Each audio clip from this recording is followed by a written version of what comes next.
Coming up on the Get Lean, Eat Clean podcast. Going back to basics, simply eating good quality, single ingredient, wholesome, natural, animal-based foods, and then improving their activity, training hard, and sleeping good. Like that's really and truly going to be the most bang for their proverbial buck. So doing that, is going to be key. And then honestly, just having a long game mentality and approach towards their diet and lifestyle. Like so many people try and do these quick, cut schemes like 60 days for 6-pack abs and all this stuff. And it's just not that you can't do it, but it's just not the life that you'd want to live in the first place. Like I would like to encourage people to figure out what they can maintain and be excited about adhering to every single day, and then just make it a habit to double down on those every single day. And then if you do that over a long enough period of time, the benefits are just going to keep compounding. And I feel like that is the conversation, the mindset that we all need to adopt.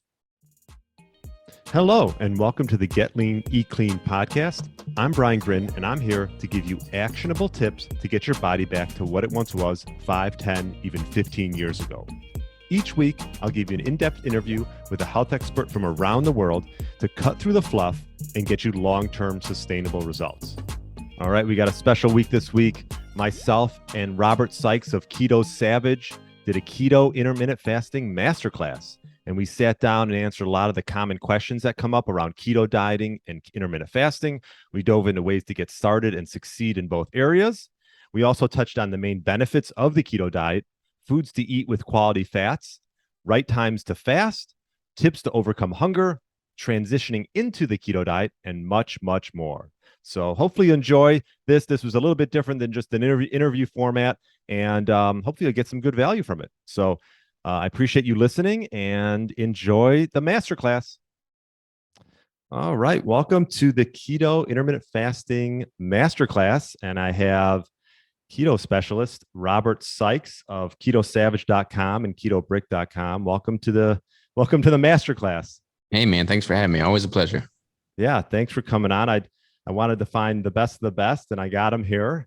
So my thoughts around this masterclass was to find frequently asked questions that come up from my clients and just from the internet around fasting and around, the keto diet, because they seem to run hand in hand and for the most part, try to achieve the same goal.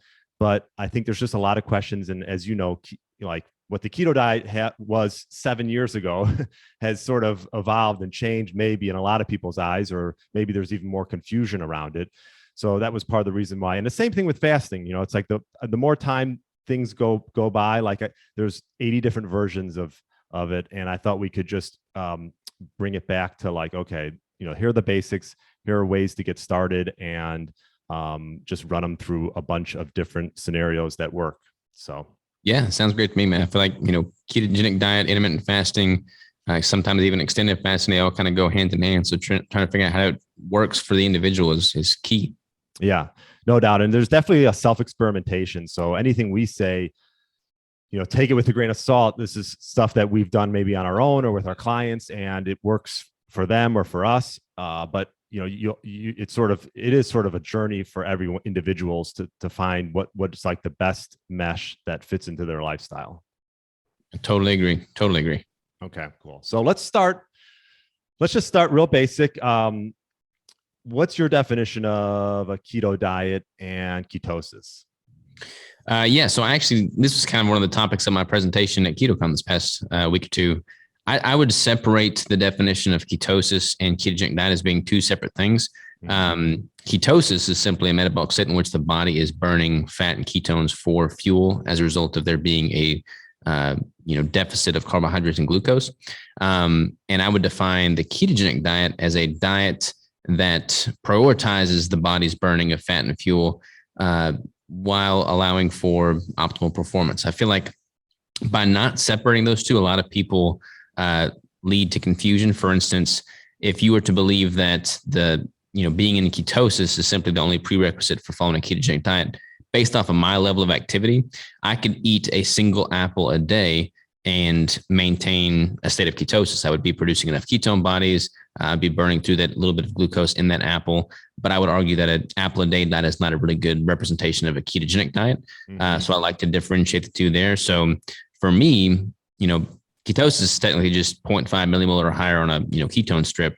But for me, a ketogenic diet is a diet that consists of, an optimal protein intake, a higher fat approach, very low to minimal carbohydrate, so that your body is able to prioritize fat and ketones as the primary fuel source.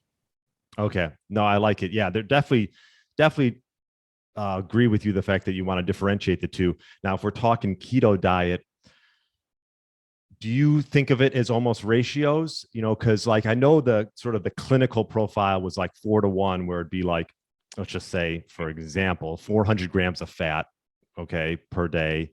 And then you'd have like, let's just say 90 grams of protein, 10 grams of carbs. That's 4-to-1 ratio for, from fat to the other macros. But now that was probably more of a clinical for perhaps kids and with kids with epileptic seizures. Yeah. Excuse me, I drew a blank. Seizures. But would you say there's an optimal ratio that you look for or that you do with your clients? Yeah, so like if you Google the Webster's definition of ketogenic diet, it's going to say something like high fat, low to moderate protein, very minimal carbohydrate for children with epileptic seizures.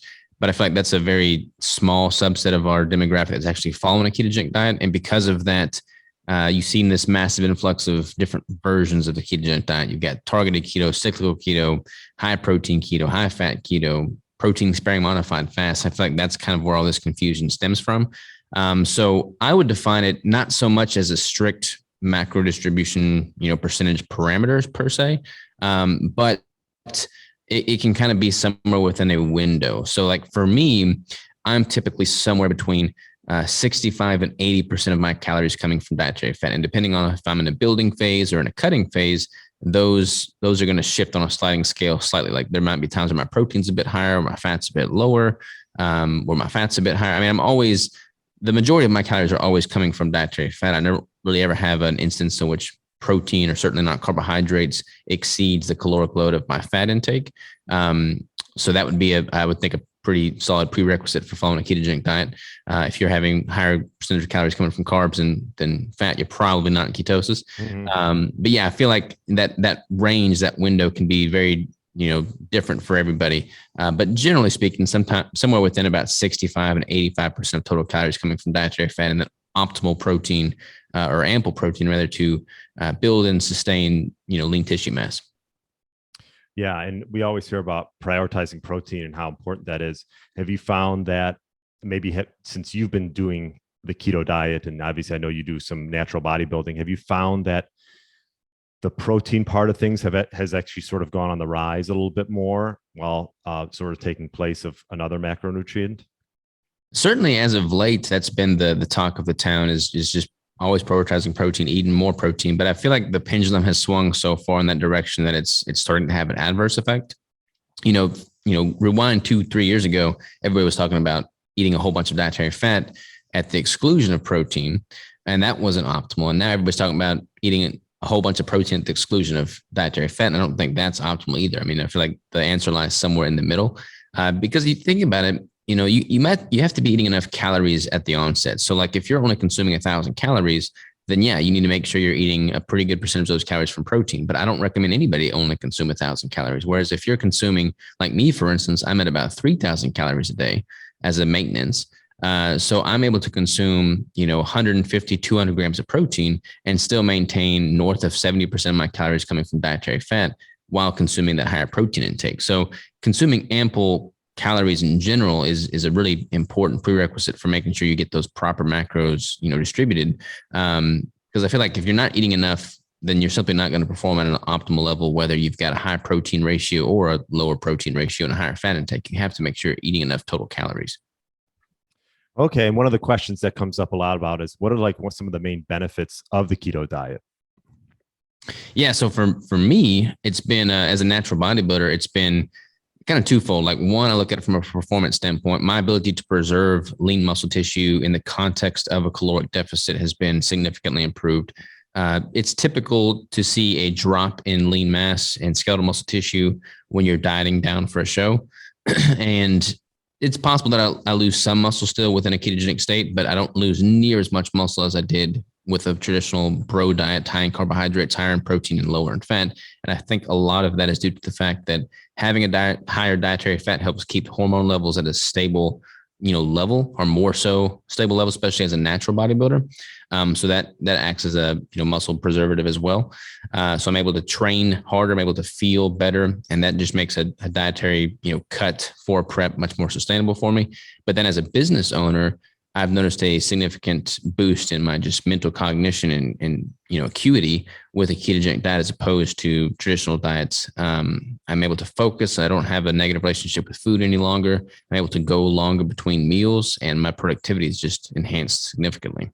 Yeah, that's probably the biggest thing for me. We'll get into fasting. We'll talk a little bit about fasting, but that's part of the reason why I do enjoy doing, some type of fasting and low carb. Like even today, I had a little pre-workout meal, but I didn't need a lot, and my mental acuity, my energy was still there. I didn't feel weight like it normally. If I would have a higher carb meal, I feel like it would weigh me down a little bit. Mm-hmm. I mainly had protein and fat, and just found my energy levels just as good as they were almost in a fasted state. What would you say the main components as far as eating? Because you hear a lot about higher fat. How are you getting that fat, and how do you track that? Yeah, so I track, like when I'm in a prep, especially, I'm tracking all my macros. I'm using an app called My Macros Plus, but any of them do about the same thing. So Right. MyFitnessPal, Chronometer, any of those work as long as you're consistently using it.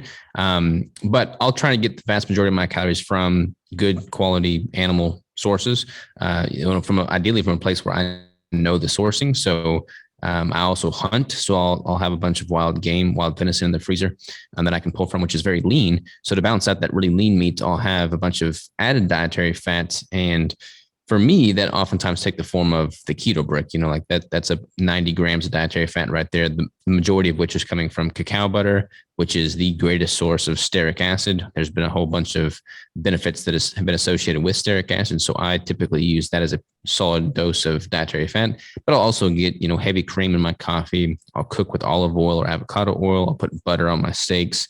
I'll use, full fat dairy, things of that nature.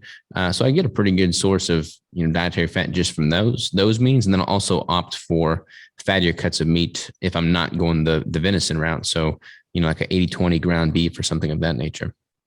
Okay. Very cool. And I'm just pulling up some of the fasting questions, and we can touch on that. Here's one of them: is there a right way to fast? And I mean, I feel like this is a common question because people think there's like this perfect window. And my answer to this would probably say no.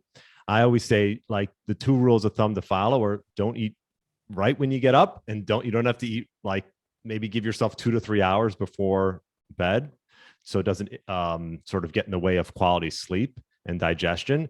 So I mean, I would say most people in the US eat probably from 8 a.m. to 8 p.m. and they have this long 12-hour window. So one of the things I love about fasting is it's just a way to sort of create some structure in the day and give you a little bit of boundaries. Because I feel like if you don't get boundaries when it comes to eating, whatever the diet is, whether it's a keto diet, vegetarian or pescatarian or carnivore, then if you don't have these boundaries, then it's easy to do, like, late night eating is a big one, right? Like just snacking and eating sort of like just eating out of boredom. Do you have sort of thoughts on, like, the right way to fast or the right window? I'd say the like from a very high level, I would say the right way is the most sustainable for the individual, because it's going to be, far different for a vast array of people. Personally, I like to train fasted. And there'll be times where I'll train in the afternoon, like today I'm training in the afternoon, for instance, but generally I like to train fasted in the morning hours. So I'll fast throughout that morning window, and then I'll typically break my fast with my first meal falling around somewhere between 11 and 2 p.m. And I'll have a heavy cream coffee in the morning before I train. So that's technically breaking my fast. It's kind of more of a fat fast protocol. And for my intentions of fasting, that works. Like, I'm not trying to mitigate, cancer cell growth or anything like that. I'm just trying to keep my blood sugar stable in the morning hours. So a little bit of heavy cream in my coffee is not really going to disrupt that. And then I'll try to pretty much just have 2 meals a day, one around that noon time frame, and then again my final meal around 5, 6, 7 o'clock in the evening. And that's pretty much my feeding window. Mm-hmm. I don't really worry so much about getting a pre-workout meal or a immediate post-workout meal. I kind of let it fall when it's convenient. And honestly, when it comes to extended fasting, it really just depends on where you're at in your building and cutting phase. I see a lot of people trying to do extended fast while also trying to diet down. They're trying to do extended fast primarily for weight loss, which I don't really ever recommend. Being in a deficit is quite a stressor on the body. Being in a fasted state is a stressor on the body. There's definitely a hormetic effect there. But if you're doing too many stressors all at once, you're not really going to get the most bang for your buck. So I only really do extended fasting when I'm in a caloric surplus in a building phase. And then I save, the cutting phases just to do the intermittent fasting. Okay. Yeah. Your schedule is fairly similar to mine. You see all these different types of schedules as far as fasting. And like you said, I agree. I think it's all about what's sustainable for you, like what fits in your lifestyle. If you really value eating dinner with your family, then don't skip dinner. Like for the most part, I would say for most of my clients, dinner is the most important meal of the day for them with their families or socially. So, make that the forefront of it, and maybe skip breakfast, or even skip lunch, whatever sort of works. I always say, whatever your most busy time of the day is probably the time to skip it, and give yourself, like for you, you work out in a fasted state. You probably do a lot of work in the morning, like myself. My afternoon, it's time. It's sort of, I wind down a little bit. I don't have to do maybe any like thinking tasks that much in the afternoon. All that's done in the morning in a fasted state. So those are good sort of guidelines to follow, because you'll see, there's alternate day fasting. There's like a 5-2. There's even the circadian fasting. I think eating around where the sun rises and falls. I mean, there could be some benefits around that, not eating too late at night. And but either way, the one that's sustainable is the way to go. Here's another question. What are some tips to overcome hunger? What do you think about that? Yeah. So when I'm in a fast, like we're talking about fasting, I'm assuming hunger while fasting. Yeah. So I'm a big fan of just making sure I'm getting enough electrolytes first and foremost, and drinking an ample water. And depending on how loose you want to be with your fasting rules, I'll oftentimes use like a bouillon cube, which are really high in sodium, but I'll just simply melt one of those down in some boiling water. And it's almost like a broth. So you're drinking that. It's kind of like a soup, but there's not really any caloric load to it. Plus, it's a really good way to get those minerals in. So I'll do like a bouillon cube. But honestly, just making sure my water and electrolytes are dialed in, and I'll just stay busy. Honestly, like if I'm doing an extended fast, I'll just make that. I'll time it in a way such that I'm just, head down on a computer doing a whole bunch of client work or a whole bunch of, business work, or I'm doing something in that regard. That way I can just stay focused. If you're just sitting around, watching Netflix all day and you're fasting for an extended period of time, you're probably going to lean into those hunger cues a little bit more. Yeah, I think I agree. I think staying busy is like probably number one. Sparkling water. Love using sparkling water with the carbonation. Apple cider vinegar with some water. Some people don't like the taste of that. I think the first time I tried apple cider vinegar, I didn't realize you had to cut it with water. Yeah. Yeah, that didn't go so well. It's great, huh? Yeah, like I don't know what I was thinking, but that was a while ago. And then coffee, unsweetened tea, good ways to go. Just black coffee. I always say, like you mentioned, you can add a little cream. I almost use those. You can use those almost as like, for some people, almost like fasting training wheels a little bit. It's just a way to get your body acclimated to not having any food in it, even if there is a little bit of calories and cream and things like that. Also, this is question sort of goes hand in hand, which can help with this overcoming this hunger is, can I eat whatever I want on non-fasting days or times? Yeah. So it depends who you ask. I mean, I'm a huge advocate for sustainability. So I do a strict keto diet. I've been strict keto for 7+ years now. That's my forte. So I would not deviate from that dietary protocol, even after an extended fast. Some people that are, following a standard American diet, for instance, but doing that alongside fasting, their primary goal, if they're trying to lose weight, is to, moderate their consumption. So if they're eating everything in sight 7 days a week, and they do an extended fast for 2 of those days, and then they go back to eating everything in sight those remaining 5 days, they may put themselves in an energy deficit and be able to see some weight loss. or they may even consume more in that, once they break that fast. Because if you start to feel like you're deprived during that fasted period and you just start going off the rails once you reintroduce food, you're probably going to have a negative, side effect from that. So I always take a very measured approach when I'm doing extended fasting. Like I ease back into the food. I don't really introduce new foods. I keep the foods pretty consistent with what I'm typically consuming and know my body responds well to. And I honestly don't do extended fasting that often. So that would probably be my best advice there. Yeah. I mean, I always say it's a lot easier during the fasting times if you're eating clean during your feasting times. Totally. Yeah. I mean, even if it's not strict keto, um, whole foods, right? Like, what would you say to someone? Is it tough for someone to do the keto diet if they're either like a vegetarian or vegan or even like a pescatarian? It's certainly, I mean, you certainly have to get more creative with your food choices. I mean, you can absolutely do it. I've worked with clients in the past that have been, vegan and vegetarian. Um, you just have to find more options and make sure you're not in a, mineral deficient state or micronutrient deficient state. You may have to do a little bit more supplementation, but it's certainly doable. And again, like, there's a lot of different reasons for people to go vegan. So I'd want to make sure that I'm understanding their main priority, because a lot of them are under the assumption that that's a healthier approach, which, a lot of the research is suggesting that's not necessarily the case. If that's their only reason for being vegan, then I would just sit down and have a conversation with them about, what they feel is healthier and going that route, and then see if I can instruct them otherwise. But if they are, doing it for religious reasons or whatever the case may be, having a conversation about just simply giving them their options, and then figuring out how to work around that parameter so that they're still getting enough nutrients is key. Okay. And how long, this is another question that came up. How long does it take to get into ketosis?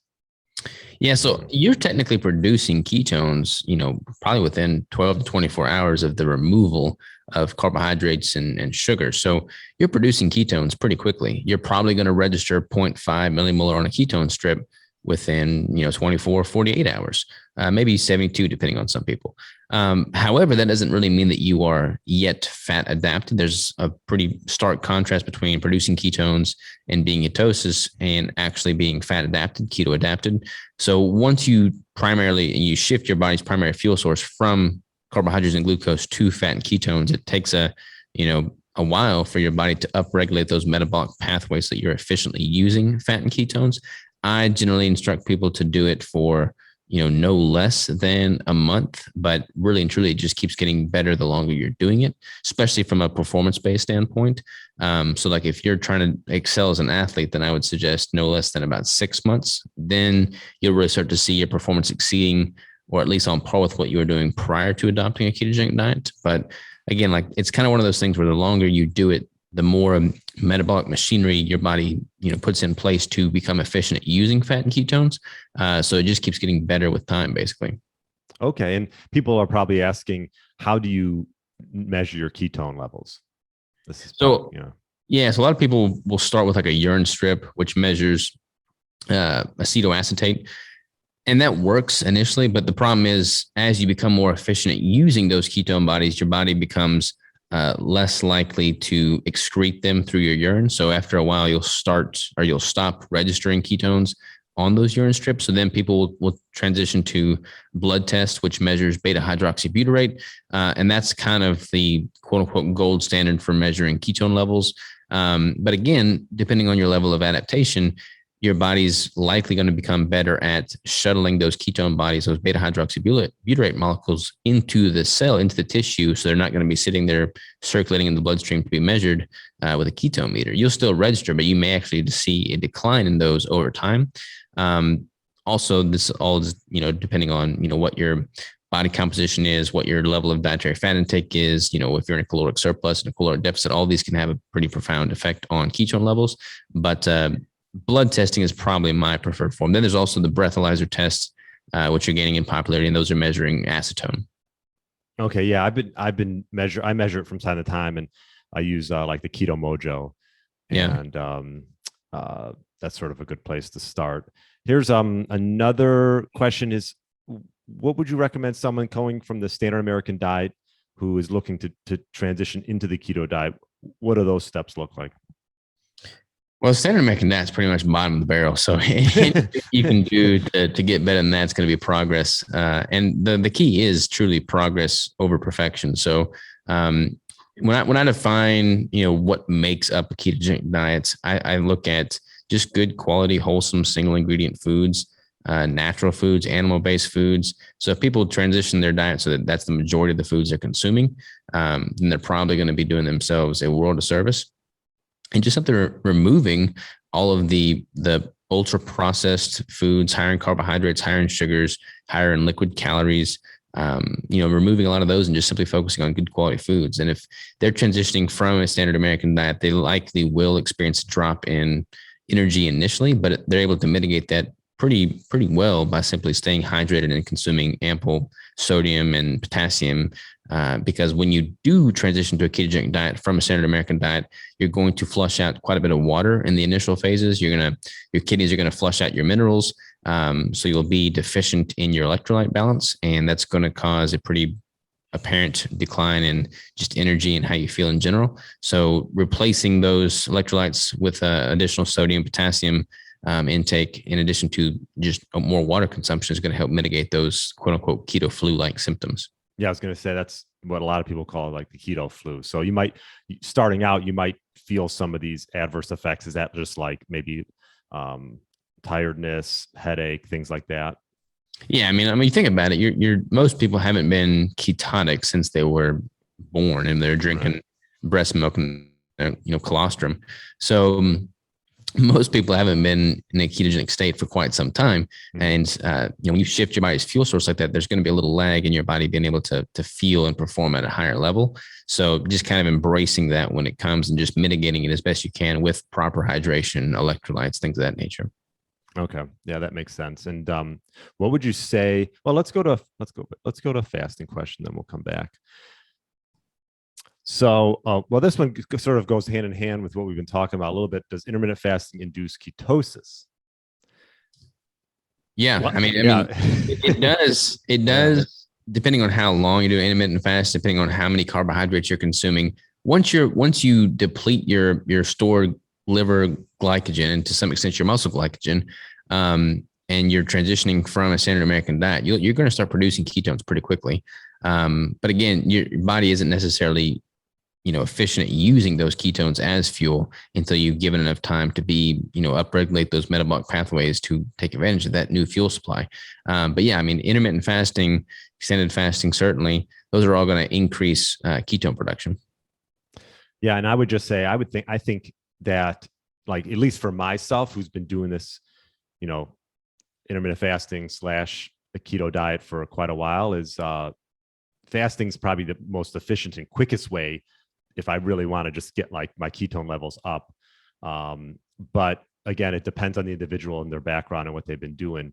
And what would you say to someone that perhaps is discouraged? I think sometimes people want to like get to the end before they start. Mm-hmm. What would you say to someone like, I always think being patient is important.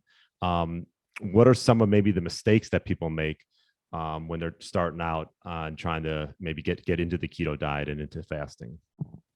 Honestly, if they don't have very much knowledge and they're going onto the internet now, there's just so much information out there, much of which conflicts itself. So it can be a very confusing time, but I think just honestly going back to basics, simply eating good quality, single ingredient, wholesome, natural, animal-based foods, and then improving their activity, training hard, and sleeping good, like that's really and truly going to be the most bang for their proverbial buck. So doing that, is going to be key. And then honestly, just having a long game mentality and approach towards their diet and lifestyle. Like so many people try and do these quick, cut schemes, like, 60 days for 6-pack abs and all this stuff. Yeah. And it's just not that you can't do it, but it's just not the life that you'd want to live in the first place. Like I would like to encourage people to figure out what they can maintain and be excited about adhering to every single day, and then just make it a habit to double down on those every single day. And then if you do that over a long enough period of time, the benefits are just going to keep compounding. And I feel like that is the conversation and the mindset that we all need to adopt. Yeah. I love that. I think, yeah, like you said, there could be a lot of confusion out there. That's the one thing I like about fasting in the sense is just the simplicity of it and the flexibility of it really doesn't cost anything. Yeah. um, and yeah, eating just whole foods. What would you say as far as, and I have sort of a thought on this for fasting is a good way to start. Actually, this is a common question that comes up from clients is should I get into the keto diet first or fasting first, or which comes, should I do both together? And what would you say on that? I mean, I feel like they kind of go hand in hand. It's like a match made in heaven. So like Yeah.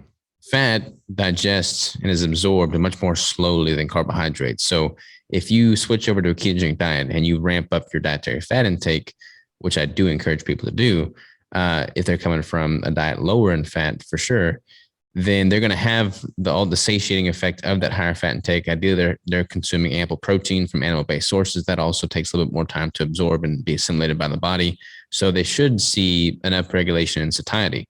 Couple that with the fact that by removing the carbohydrates and sugars, they're going to have less volatile blood sugar and insulin. So that's going to decrease their cravings throughout the day and their hunger cues throughout the day. Then it just kind of goes hand in hand that they're probably not going to be consuming as frequently, which boom, you're in an intermittent fasting state right there. So kind of doing them in tandem usually works well for most. Yeah, I agree. And this was a question that came up on the wire here. What fruit can you eat on keto? Yeah. So it's weird, man. There's been like this massive splurge of people doing keto and carnivore. Carnivore is a weird one, especially, but it's like plus fruit and honey, Mm-hmm. which is not really carnivore at all. I mean, honey is primarily fructose. Fruit is primarily fructose.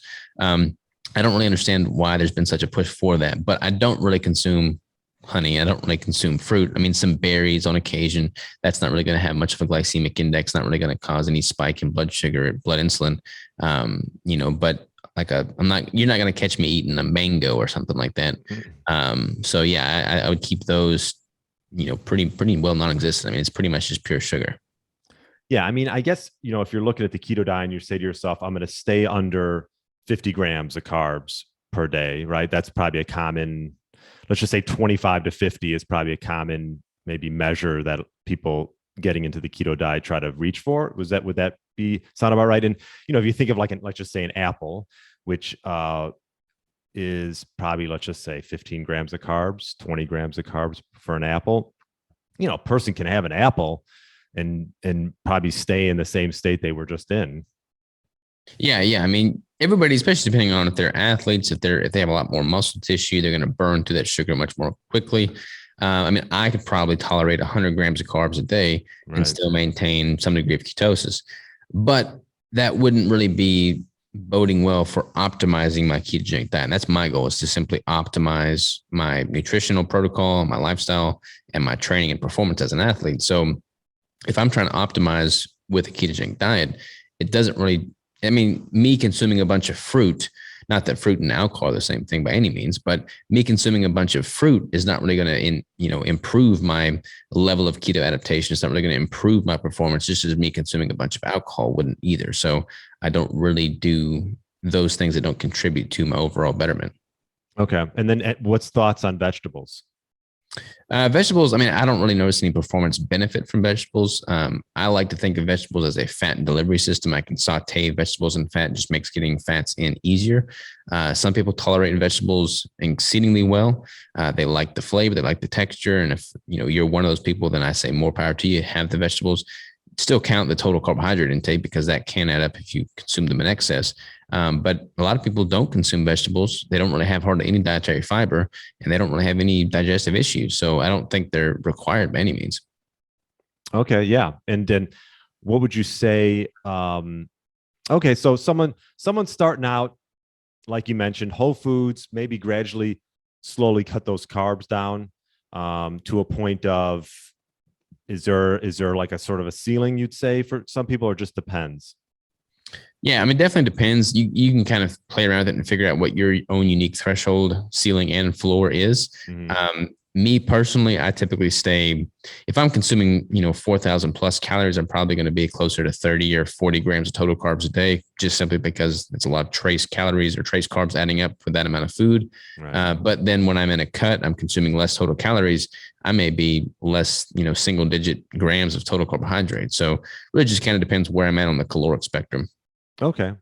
And this is a question that comes up quite a bit, and I'm curious about your thoughts because of you do fasting, you exercise in a fasted state. Will fasting cause muscle loss? It can if you don't do things properly. So fasting by itself will not, but you got to make sure that there's several different levers that you can pull. So if you're in a caloric deficit overall, you're doing extended fasting and you're not training properly, then yeah, you will absolutely lose lean muscle tissue, skeletal muscle tissue. However, if you are, if you've got your caloric intake dialed in, if your hormonal health is solid, if you are training with enough stimuli to continue demanding your body to retain that lean muscle tissue, and you do a fast, you're likely not going to lose any significant amount of muscle tissue. Yeah, I mean, from my perspective, I do DEXA scans like every, I don't know, 4 to 6 months, and I've been doing fasting for quite a while now, and I mean, I still feel like I'm building muscle. I have messed around with, and I'm curious. I know you work out in a fasted state. I've been messing around with having a little bit something before the workouts and seeing how my performance is. So I think that's a bit of a self experimentation there. But definitely, I think keeping that protein intake at a solid level. Is there a protein level that you look for, like a gram per pound of body weight?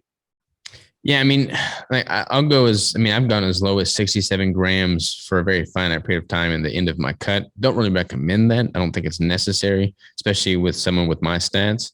But then I'll also go as high as, 250 grams at times.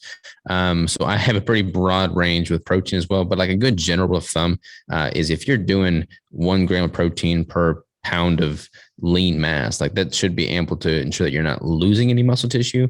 And you can kind of tease that up, as needed based off of where you're at from a caloric load standpoint, what your training's like, what your preferences are like, what your satiety factors are like.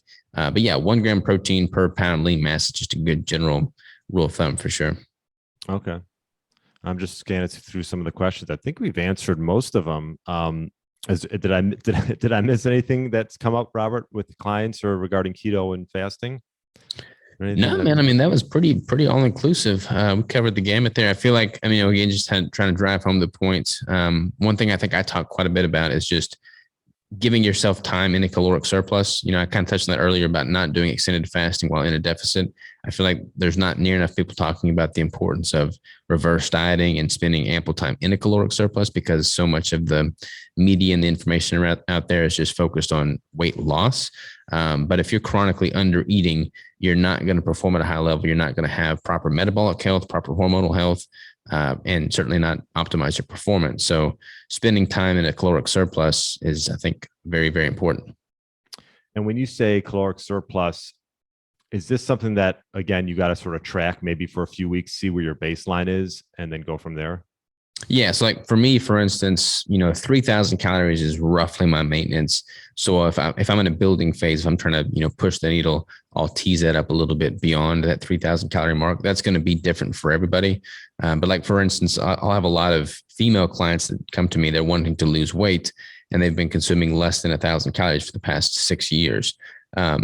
Which is going to have a depressive effect toward their metabolic rate. Their hormones are likely going to be downregulated. Everything is just not going to be optimized. So giving them time to reverse diet and basically increase their caloric intake so that we can reset those baseline markers at a healthier range prior to focusing on, weight loss and fat loss again is going to be my recommendation for sure.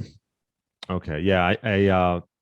So it's probably important to maybe track it for a few weeks, see where you're at as far as your baseline, and then go from there. When you talk about extended fast, because this is a common question that comes up. I mean, I do them every so often. What's your definition of an extended fast?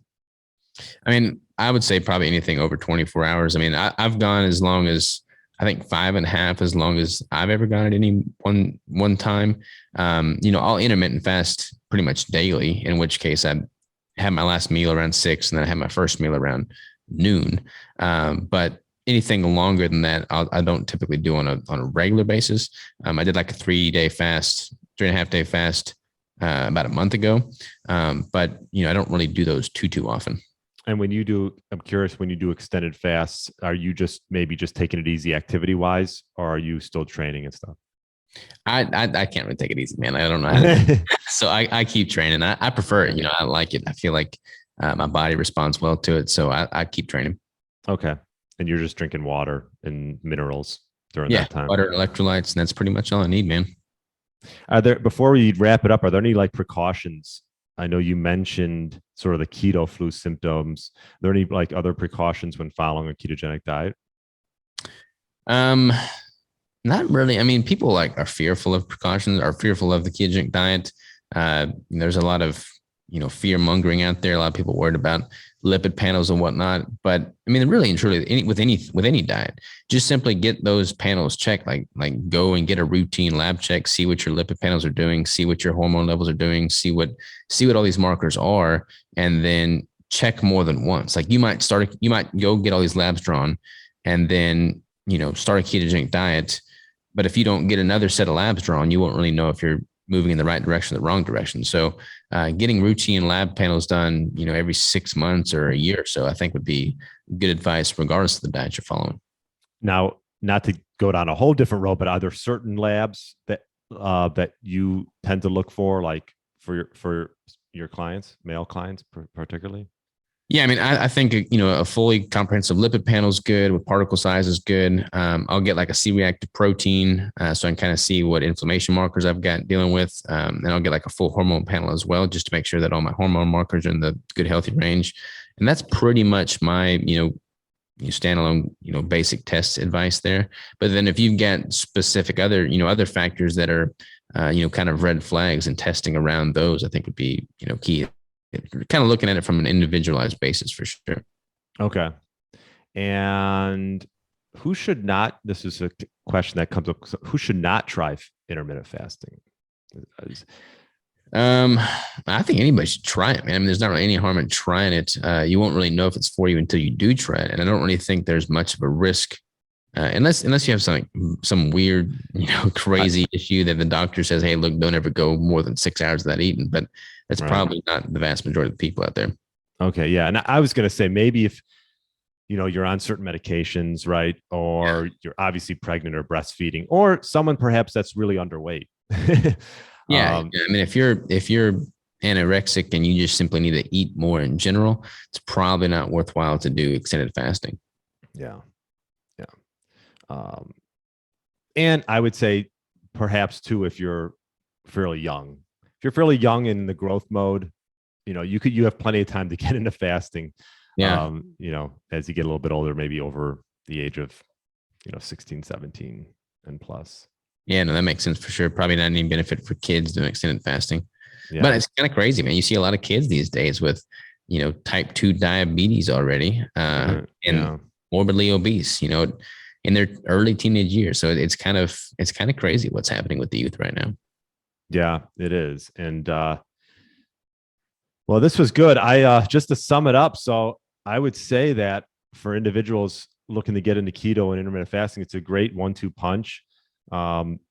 Really focus on structuring your day around a fasting lifestyle that'll sort of fit into what works for you. Ease your way into fasting. And, if like I talk about a lot, like almost like a step ladder approach, if you want to have your window between noon and 6, maybe, and you're so used to eating at 7 a.m., maybe gradually push that back until you sort of get acquainted with your new eating time.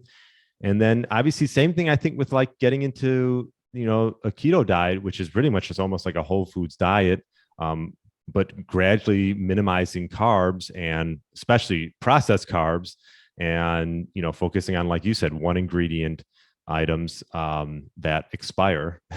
Yeah. Don't try to avoid boxes and barcodes as much as possible. Anything else?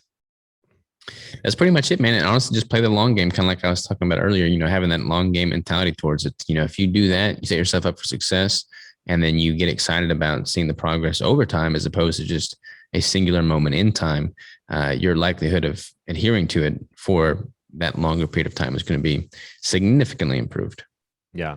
Yeah. I'm really honing in on why you want to do it too, right? Like, do you want to play with your kids or your grandkids, or, play the long game? I agree. Figure out really why you want to get into, fasting and keto.